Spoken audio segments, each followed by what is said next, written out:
SVB은행이 파산하기까지 걸린 시간은 단 36시간. 스마트폰 뱅킹의 발달로 돈이 순식간에 빠져나가 망했다고 하는데 왜 사람들이 돈을 찾으려고 했는지에 대한 설명은 별로 없는 것 같아 직접 정리해봤습니다. 먼저 SVB은행이 망한 원인과 과정을 요약해볼게요. SVB은행이 저금리 시절에 장기국채를 많이 매입했었는데요. 왜 그랬을까요? 예금을 받아서 장기국채에 투자한 건데 개미들에게 줘야 되는 예금 금리보다 미국 장기국채 금리가 높으니까 그 차이, 예대 마진을 노리는 전략인 거죠. 보통 단기 채권보다는 장기 채권이 금리를 더 주는 편이고 그래도 미국 국채니까 안전하다는 생각을 했었던 게 아니었을까 싶어요. 그런데 이 계획은 기준금리가 오르면서 완전히 박살나는데요. 가지고 있는 장기 국채 가격은 떨어지는데 예금자들은 금리가 오르니 우리한테도 더 높은 금리를 줘. 높은 금리를 달라고 요구하는 상황인 거죠. 그런데 은행이 예금자들에게 받은 돈의 대부분을 미국 장기국채에 투자하는 바람에 가진 돈이 별로 없죠. 그래도 높은 금리를 주려면 돈이 필요하니까 어쩔 수 없이 가지고 있는 국채를 싼 값에 팔았고 손해를 보니 이 은행 위험한 거 아냐? 하면서 예금 인출 요구가 커지고 커지는 예금 인출 요구에 대응하려면 자산을 더 팔아야 하는 악순환이 발생하면서 대규모 예금 인출 요구 사태, 뱅크런이 빵 하고 터지고 망했죠. 간단한 요약은 마치고 SVB은행은 안전하다는 미국채에 투자했는데 왜 망했는지 경제기사 제대로 읽기 이런 느낌으로 최대한 쉽게 설명해 볼게요. 크게 세 가지를 볼 거예요. 연준이 인상한 건 기준금리예요. 그런데 장기국채 가격은 왜 하락했을까? 둘째, 주식은 주가가 영원히 돌아오지 않을 수 있지만 채권은 만기가 되면 받기로 한 액면가와 이자를 확정적으로 받을 수 있기 때문에 가지고 있는 채권 가격이 하락하더라도 팔지 않으면 손실이 실현된 거는 아니거든요. 그런데 왜 SVB은행은 굳이 이걸 팔아서 손실을 봤냐? 마지막, 애플, 삼전 같은 회사는 손실이 조금 난다고 해서 회사가 망하지는 않는데 은행은 다릅니다. 약간의 손실로도 뱅크런이 발생할 수 있는 이유. 사람들이 왜 은행에 돈을 빼려고 했을까? 그 근본적인 원인을 볼게요. 첫 번째, 연준이 인상한 건 기준금리인데 이게 왜 장기국채 금리의 상승, 이콜 장기국채 가격의 하락으로 이어지냐? 이 메커니즘을 볼게요. 먼저 짚고 넘어가야 되는 게 금리, 채권금리라는 게 뭘까요? 만기 1년짜리 채권으로 예를 들어 볼게요. 편의상 세금은 무시할게요. 여기 두 가지 채권이 있어요. 둘 다 현재 채권 가격은 9,500원이고 1년 뒤에 받는 금액도 만원으로 같아요. 차이는 위에는 1년 뒤에 액면가 9,500원과 이자 2표 500원을 받는다는 거고 아래는 액면가 만원인 대신 이자 2표가 빵원이에요. 채권금리라는 건 채권을 사서 1년 뒤에 몇 프로를 벌 수 있냐. 이 몇 프로가 채권금리인데요. 둘 다 9,500원에 사서 만원을 받으니까 500원, 대충 5%를 먹을 수가 있죠. 여기서 이 채권을 가지고 있을 때 주는 이자, 이 표가 500원이냐, 빵원이냐, 이게 중요한 게 아니고 내가 9,500원에 사서 만원을 벌었다. 내가 벌게 된 5%가 채권금리죠. 밑에 거는 이 표가 없는 2표율 빵프로짜리 채권이지만 5%를 벌었으니까 채권금리가 빵프로가 아니고 5% 채권이 되는 거예요. 여기까지 이해되시면 채권금리와 채권 가격이 왜 반대로 가냐 이것도 예를 들어볼게요. 똑같이 액면가 만원짜리 2표는 없는 1년 만기 채권인데 위에 건 현재 가격이 9,500원, 아래 건 9,000원이에요. 만원짜리를 9,500원에 사면 500원, 5%를 벌고 9,000원에 사면 1,000원, 약 11%를 벌죠. 이게 채권금리라고 했으니까 채권 가격이 9,500원에서 9,000원으로 떨어지니 채권금리는 5%에서 11%로 올랐죠. 역으로 채권금리가 5%에서 11%로 올라가면 어떻게 되냐? 채권에서 액면가와 이표는 처음 발행될 때 고정이기 때문에 이 채권금리가 어떻게 변하는지와 관계없이 만원 그대로예요. 1년 뒤에 받을 만원이 고정인 상태에서 수익률이 11%가 되려면 9,000원에 사야 되겠죠? 채권금리가 5에서 11%로 올라갔더니 채권 가격이 9,500원에서 9,000원으로 떨어졌다. 채권금리와 채권 가격이 반대로 움직인다. 이게 핵심 포인트예요.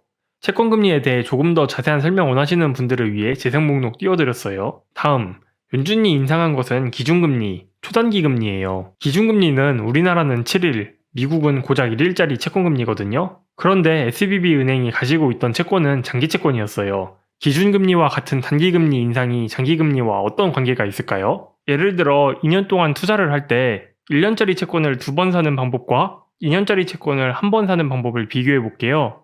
처음에는 1년짜리, 2년짜리 모두 금리가 2%여서 2년간 총 수익률이 두 방법 모두 4%였다고 해봅시다. 여기서 1년짜리 단기 채권 금리가 2%에서 6%로 떡상해서 위의 투자 방법은 총 수익률이 6 플러스 2, 8%가 되었다고 해보죠. 이러면 2년짜리 채권은 여전히 총 수익률이 4%니까 인기가 없죠. 그러니 2년짜리를 팔려면 금리를 더 줘야겠죠. 그래서 2년짜리 채권의 금리도 오른다. 1년짜리를 단기 채권이라고 하고 2년짜리를 장기 채권이라고 한다면 단기 채권의 금리가 오르면 장기 채권의 금리도 오른다. 이퀄 장기 채권 가격이 떨어진다. 최근 3년간 미국 기준금리 변화를 볼게요. 0.25%에서 4.75%까지 올랐죠. 같은 기간 이 3년 동안 장기 국채 중 10년짜리 미국 국채의 금리 변화도 볼게요.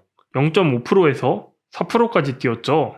연준이 기준금리를 올렸더니 장기 금리가 올라간 게 데이터로도 보이죠. 그런데 한편으로는 이런 의문이 들 수도 있어요. 야, 올랐다고 해봤자 고작 3.5%포인트밖에 안 올랐잖아. 채권 가격이 떨어져봤자 얼마나 떨어지겠어. 금리가 고작 3.5%포인트 올랐을 때 채권 가격은 얼마나 떨어질까요? 계산을 쉽게 하기 위해 할인채를 기준으로 금리가 0.5%에서 4%로 오를 때 만기에 따른 손실률 변화를 볼게요. 구하는 건 계산 과정이 조금 복잡해서 과정은 생략하고 컴퓨터로 계산을 해왔어요. 만기가 1년짜리는 수익률이 마이너스 3.4%예요. 단기 채권은 금리가 올라도 그렇게 손실이 크지 않아요. 그런데 장기 채권으로 가면 이야기가 전혀 달라집니다.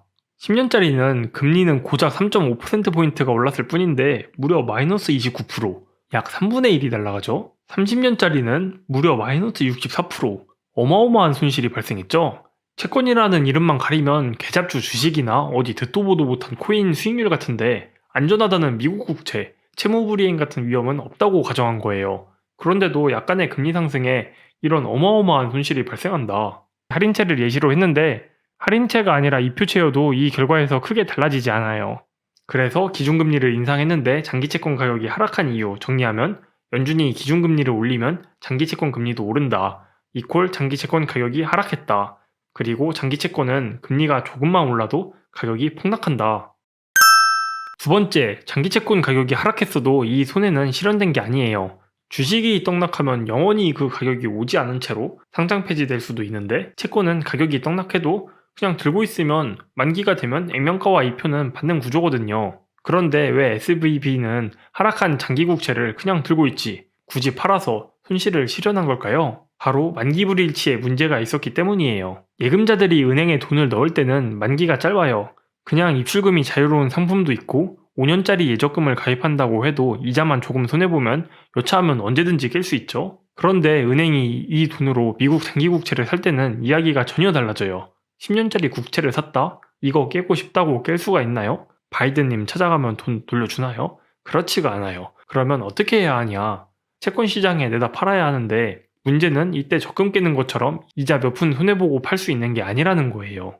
아까 구했잖아요. 10년짜리면 마이너스 29%, 30년짜리면 마이너스 64%의 어마어마한 손실을 보고 팔아야 해요. 심지어 급매를 하면 더 싸게 팔아야 되죠. 문제는 기준금리가 올라가면 다른 은행들도 금리가 높아지니까 예금자들이 가만히 있는 게 아니고 나도 금리를 더 줘 이러거나 아예 높은 금리 주는 대로 돈을 옮겨버리죠. 예금자들에게 줘야 하는 금리는 변동금리의 성격이라 더 많은 돈을 줘야 되는데 은행이 산 장기채권은 고정금리의 성격을 가지기 때문에 금리가 오른다고 해서 은행이 받을 돈이 늘어나는 게 아닌 상황이 발생한 거죠. 게다가 예금은 만기가 짧은데 이걸 만기가 긴 장기국채에 묻어놓으니까 만기가 되려면 한참 남았는데 당장 돈을 달라는 예금자들의 요구에 대응할 수가 없죠. 그래서 높은 이자를 달라고 하든 그냥 빼려고 하든 돈을 줘야 되니까 어쩔 수 없이 채권 가격이 떨어진 상태에서 눈물을 머금고 팔아 현금을 마련할 수밖에 없었다.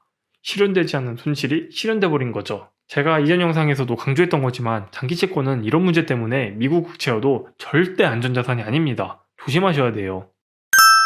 마지막, 보통의 회사는 약간 손해본다고 망하지는 않는데 은행은 약간의 손실로도 뱅크런이 터져 망할 수가 있어요. 왜 그럴까요? 바로 은행이 투자하는 과정에서 자연스레 레버리지를 썼기 때문입니다. 예를 들어 볼게요. 은행을 만들 때 자본이 20억이 있었다고 해볼게요. 은행에 개미들이 500억을 예금했다고 하면 은행 자산은 자본 20억과 합쳐 520억이 되죠. 개미들이 은행에 예금을 돌려달라고 할 경우를 대비해서 10%, 이걸 지급준비율이라고 합니다. 50억을 금고에 넣었어요. 금고로 표시하기는 했는데 중앙은행에 넣기도 하고 아무튼 안전하게 50억을 따로 보관을 했어요. 그 다음 520억에서 금고에 넣은 50억을 뺀 470억을 미국 장기국채에 투자했어요. 금리의 변화가 없다면 장기국채 금리가 개미들에게 주는 예금 금리보다 높으니까 그 차이, 예대 마진을 벌게 되죠. 이게 당초 SVB의 계획이었을 거예요. 그런데 저금리 시대가 끝나는 바람에 계획이 틀어졌죠. 아까 계산했던 손실은 무지막지했지만 여기서는 은행이 장기채권 투자로 본 손실이 5%밖에 안 됐다고 해봅시다.